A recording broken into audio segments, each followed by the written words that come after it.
యోధ ఓ ఆత్మఘోష episode 3 challenge చేసిన మరుసటి రోజు నుండే కాలేజ్ అంతా ఒక 2 వారాలు ప్రాజెక్ట్ హాలిడేస్ ఇవ్వడంతో విక్కీ పార్థుని వీలైనంత త్వరగా ఈ ఛాలెంజ్ ని ఫినిష్ చేయవలసిందిగా తొందరపెడతాడు. విక్కీ గురించి కాకపోయినా దీన్ని ఎంత తొందరగా వీలైతే అంత తొందరగా కంప్లీట్ చేద్దామనే ఆలోచన పార్థుకి ఉంది.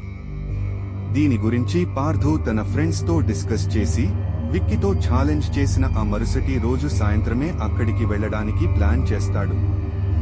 అంతా బాగానే ఉంది, కానీ ఈ వారం రోజులు ఎక్కడికి వెళ్తున్నారని ఇంట్లో అడిగితే ఏం చెప్పాలి అంటూ తనకున్న సందేహాన్ని బయటపెడుతుంది. పార్థు స్నేహితులలో ఒకరైన ప్రియ. విశాల్, గౌతమి కూడా అవును కదా అన్నట్టు తలాడిస్తూ పార్థు వంక చూస్తారు. ఏముంది, ప్రాజెక్ట్ వర్క్ మీద ఒక 1 వీక్ బయటకి వెళ్తున్నామని చెప్తే సరిపోతుంది అంటూ బదులిచ్చింది కృతి వాళ్ల ప్రశ్నకు. అవును, అది నిజమే. మన ఇళ్లల్లో మన ఫ్రెండ్షిప్ గురించి కూడా తెలిసిందే కాబట్టి దీనికి ఎవరూ అడ్డు చెప్పరు. పైగా మన వాళ్లతో కలిసి వెళ్తున్నామంటే వాళ్లకి కొంచెం ధైర్యం కూడాను అంటూ మరోపక్క కృతి చెప్పిన దానికి సపోర్ట్ ఇస్తూ అండగా నిలుస్తాడు అవేష్ కూడా. అందరూ దానికి అంగీకరించి ఆ రోజు సాయంత్రం వాళ్ళ ఇళ్లకు వెళ్లిపోతారు. కొన్ని అపోహలు, భయాలు వాళ్ల మధ్య ఉన్నప్పటికీ పార్థు గురించి, పార్థు చేసిన ఆ ఛాలెంజ్ గురించి ఆలోచించి వాటిని బయటపడనివ్వకుండా జాగ్రత్త పడతారు పార్థు ఫ్రెండ్స్. వాళ్ళు అనుకున్నట్టుగానే అడిగిన వెంటనే వారి ఇళ్లల్లో ఒక వారం పాటు బయటికి వెళ్లడానికి వాళ్ల తల్లిదండ్రులు కూడా ఒప్పుకున్నారు. పార్థు ఫ్రెండ్స్ అందరూ ఎవరికి వాళ్ళ ఇళ్లల్లో ఆ నైట్ అంతా కూర్చొని అసలు నిజంగా ఈ దెయ్యాలు, భూతాలు ఉన్నాయా? అవి మనుషులను చంపుతాయా లేక భయపెట్టి వదిలేస్తాయా? చచ్చిన మనుషులే దెయ్యాలు, పిశాచాలుగా మారుతాయా? సినిమాలు, కథల్లో చూపించినట్టుగా చనిపోయిన వారు పగలు కోరికలు తీర్చుకోవడానికి దెయ్యాలుగా మారతారా అన్న వాటి గురించి పదే తమ మొబైల్లో వెతుకుతున్నారు. తమకున్న సందేహాలను నివృత్తి చేసుకుంటూ తమలో ఏర్పడుతున్న ఆ కొద్ది భయాన్ని పోగొట్టుకునే ప్రయత్నం చేస్తున్నారు. పార్థు మాత్రం తన తండ్రికి లాగానే క్రైమ్ వార్తలను ఎక్కువగా చూస్తాడు. తన ఫోన్లో న్యూస్ ఫీడ్లో ఎప్పటికప్పుడు వాటిని చాలా ఇంట్రెస్టింగ్ గా ఫాలో అవుతాడు. అలా కాలేజ్ నుండి వచ్చేసిన ఆ రోజు నైట్ కూడా ఆ రోజు ఉదయం టీవీలో వచ్చిన న్యూస్ గురించి, ఆ మర్డర్ కేసుల గురించి వెతికి చదివాడు. ఇలా ఏ ఒక్క రోజు కాదు, ప్రతిరోజు ఇదంతా పార్థుకి అలవాటే. ఆ క్రైమ్ న్యూస్ల గురించి చదివి వాటి వెనుకున్న కారణాలను తనలో తానే భేరీజు వేసుకుంటూ తన ఊహల్లో వాటిని అన్వేషిస్తాడు. ఇలా అర్ధరాత్రులు నేర వార్తలు, హారర్ స్టోరీస్ చదివినా లేక వాటి గురించి విన్నా దెయ్యాలు, భూతాలు అంటే భయం పోతాయనే ఒక నమ్మకం పార్థుకి. అవే సలహాలు, సూచనలు వాళ్ల ఫ్రెండ్స్ కి తరచుగా చెప్తూ వాళ్లలో ఉన్న భయాన్ని ఎప్పటికప్పుడు పోగొట్టే ప్రయత్నం చేస్తుంటాడు పార్థు. ఇప్పుడు పార్థు బ్యాచ్ అంతా చేస్తుంది కూడా అదే. పార్థు ఇచ్చిన సలహాలను, సూచనలను తూచా తప్పకుండా పాటించడం. వాళ్లు వెళ్దామనుకున్న రోజు తెల్లారింది. ఆ రోజు ఆదివారం. మార్నింగ్ అంతా అందరూ తమ లగేజ్ ప్యాక్ చేసుకుని ఆ రోజు మధ్యాహ్నం మొదలయ్యి ఆ గెస్ట్ హౌస్ కి వెళ్లడానికి సిద్ధపడ్డారు. నిజానికి మధ్యాహ్నమే బయలుదేరాలనుకున్న కృతికి ఒక చిన్న పని ఉండడం వల్ల అనుకున్న సమయానికి స్టార్ట్ అవ్వలేకపోయారంతా.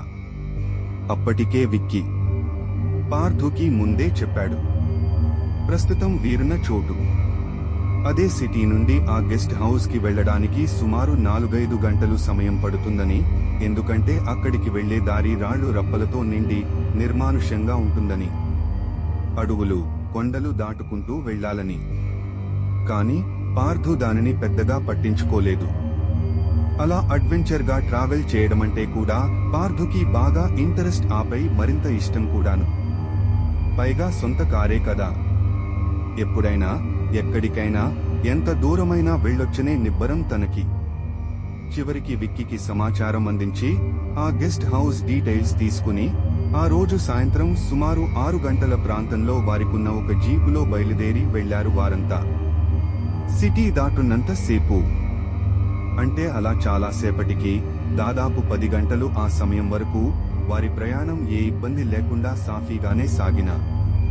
కాని ఒక్కసారిగా ఆ అడవుల, కొండల మధ్య దారిలోంచి వాటిని దాటుకుంటూ వెళ్తుంటే వాళ్ళకి మొదలయ్యింది అసలు కథ. చీకట్లో బండి లైట్స్ కూడా సరిగా దారిని చూపించలేకపోతున్నాయి. బండి హార్న్ సౌండ్ కూడా సరిగా వినిపించడం లేదు.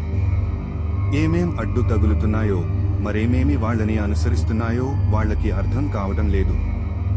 చుట్టూ నిర్మానుష్య ప్రదేశం కావడంతో ఎవరూ దారి చెప్పేవాళ్లు లేకపోయినా రూట్ మ్యాప్ సహాయంతో పడుతూ లేస్తూ వారి ప్రయాణం అలానే సాగుతుంది.